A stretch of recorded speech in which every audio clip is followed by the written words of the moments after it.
the man widely known for making books cool again, and has single-handedly reinvented the action novel for young adults. He has become a household name, gracing talk shows, magazine covers, and tabloid columns. In just a matter of years, he has penned 3 novels with runaway success, and is being billed as the next Matthew Riley.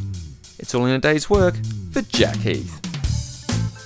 Jack started writing his debut novel, The Lab, at age 13. He would introduce audiences to a flawed superhuman boy named Agent 6 of Hearts, who was forced into a personal and covert battle with the dark corporation Chaosonic. It was a story that had been influenced by certain aspects of Jack's own childhood, as an individual with his own private battles and heroes. Well, as a kid, I was always kind of the weird one, the odd one out. I didn't get on very well with the other kids in the school, really. And I remember that I hated being treated like a child.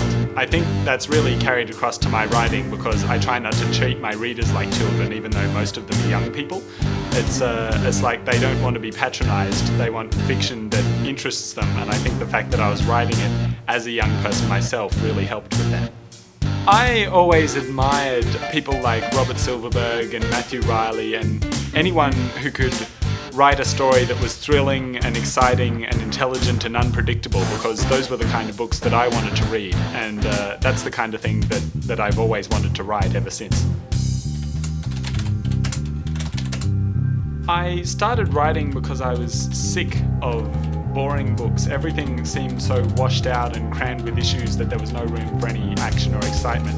So for The Lab, I wrote down this list of things that I thought should be in a novel. There should be explosions, helicopters, robots, maybe, people falling a really, really long way and surviving somehow, and that was about it. So then I started writing my ideal book, my perfect book, and I ticked off the things as I included them in the manuscript. So that's what really led to the creation of The Lab. On April 1st, 2006, that very creation was launched for the first time in a small bookshop in suburban Canberra. It was the result of years of hard work, including an analysis of the Human Genome Project, the 13-year medical study that mapped the human DNA strain and provided the backdrop for the book's scientific experiments. This, mixed with fast-paced action and all the elements of a good checklist, made it an instant hit, and would set the pace for positive reviews and rising fan expectations. I'm very pleased with how The Lab turned out.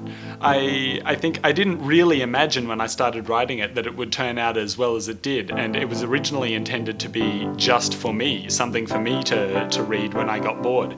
So the fact that so many other people enjoyed it, that it's had so much success, shows that I'm not the only one of my kind out there. Everyone else seemed to be looking for the same things in a novel that I was looking for.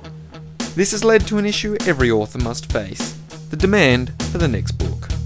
I'm really impressed with the demand for new books from me. I think The Lab was such a runaway success that I didn't really have the option of sitting back and resting on my laurels and being lazy. I had to really try hard and make sure that the next book, Remote Control, was just as good and even better, to make sure that people didn't think I was a one-hit wonder. So the fact that the fan base keeps growing is really exciting to me.